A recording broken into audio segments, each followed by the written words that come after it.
প্রিয় রুদ্র, প্রযত্নে আকাশ। তুমি আকাশের ঠিকানায় চিঠি লিখতে বলেছিলে। তুমি কি এখন আকাশ জুড়ে থাকো? তুমি আকাশে উড়ে বেড়াও তুলোর মতো, পাখির মতো। তুমি এই জগৎ সংসার ছেড়ে আকাশে চলে গেছো। তুমি আসলে বেঁচেই গেছো রুদ্র। আচ্ছা, তোমার কি পাখি হয়ে উড়ে ফিরে আসতে ইচ্ছে করে না তোমার সেই ইন্দিরা রোডের বাড়িতে? আবার সেই নীলক্ষেত, শাহবাগ, পরিবাগ, লালবাগ চষে বেড়াতে ইচ্ছে তোমার হয় না? এ আমি বিশ্বাস করি না। ইচ্ছে ঠিকই হয়, পারো না। অথচ একসময় যা ইচ্ছে হতো তোমার তাই করতে। ইচ্ছে যদি হতো সারা দিন পথে পথে হাঁটতে হাঁটতে, ইচ্ছে যদি হতো সারা রাত না ঘুমিয়ে গল্প করতে করতে, কে তোমাকে বাধা দিত? জীবন তখন তোমার হাতের মুঠোয় ছিল। এই জীবন নিয়ে যেমন ইচ্ছে খেলেছ। আমার ভেবে অবাক লাগে, জীবন এখন তোমার হাতের মুঠোয় নেই। ওরা তোমাকে ট্রাকে উঠিয়ে মিঠেখালি রেখে এলো। তুমি প্রতিবাদ করতে পারোনি। আচ্ছা, তোমার লালবাগের সেই প্রেমিকাটির খবর কি? দীর্ঘ বছর প্রেম করেছিলে তোমার যে নেলি খালার সাথে। তার উদ্দেশ্যে তোমার দিস্তা দিস্তা প্রেমের কবিতা দেখে আমি কি ভীষণ কেঁদেছিলাম। তুমি আর কারো সঙ্গে প্রেম করছো এ আমার সইত না। কি অবুঝ বালিকা ছিলাম। তাই কি যেন আমাকেই তোমার ভালোবাসতে হবে, যেন আমরা দুজন জন্মেছি দুজনের জন্য। যেদিন ট্রাকে করে তোমায় নিয়ে গেল বাড়ি থেকে, আমার খুব দম বন্ধ লাগছিল। ঢাকা শহরটিকে এত ফাঁকা আর কখনো লাগেনি।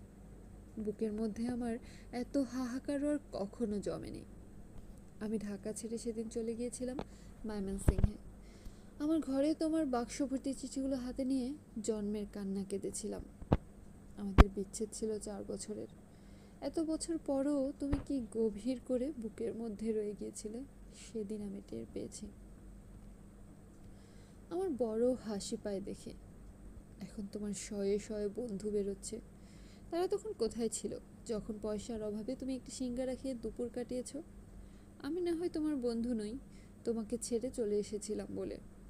এই যে এখন তোমার নামে মেলা হয়, তোমার চেনা এক আমি বোধহয় অনুপস্থিত থাকি মেলায়। যারা এখন রুদ্র রুদ্র বলে মাতম করে, বুঝি না তারা তখন কোথায় ছিল। শেষ দিকে তুমি শিমুল নামের এক মেয়েকে ভালোবাসতে। বিয়ের কথাও হচ্ছিল। আমাকে শিমুলের সব গল্প একদিন করলে। শুনে তুমি বোঝনি আমার খুব কষ্ট হচ্ছিল। এই ভেবে যে তুমি কি অনায়াসে প্রেম করছো, তার গল্প শোনাচ্ছ। ঠিক এই রকম অনুভব একসময় আমার জন্য ছিল তোমার। আজ আরেকজনের জন্য তোমার অস্থিরতা। নির্ঘুম রাত কাটাবার গল্প শুনে আমার কান্না পায় না বলো? তুমি শিমুলকে নিয়ে কি কি কবিতা লিখলে তা দিব্যি বলে গেলে। আমাকে আবার জিজ্ঞেসও করলে কেমন হয়েছে। আমি বললাম খুব ভালো। শিমুল মেয়েটিকে আমি কোনোদিন দেখিনি। তুমি তাকে ভালোবাসো যখন নিজেই বললে, তখন আমার কষ্টটাকে বুঝতে দেইনি। তোমাকে ছেড়ে চলে গেছি ঠিকই, কিন্তু আর কাউকে ভালোবাসতে পারিনি।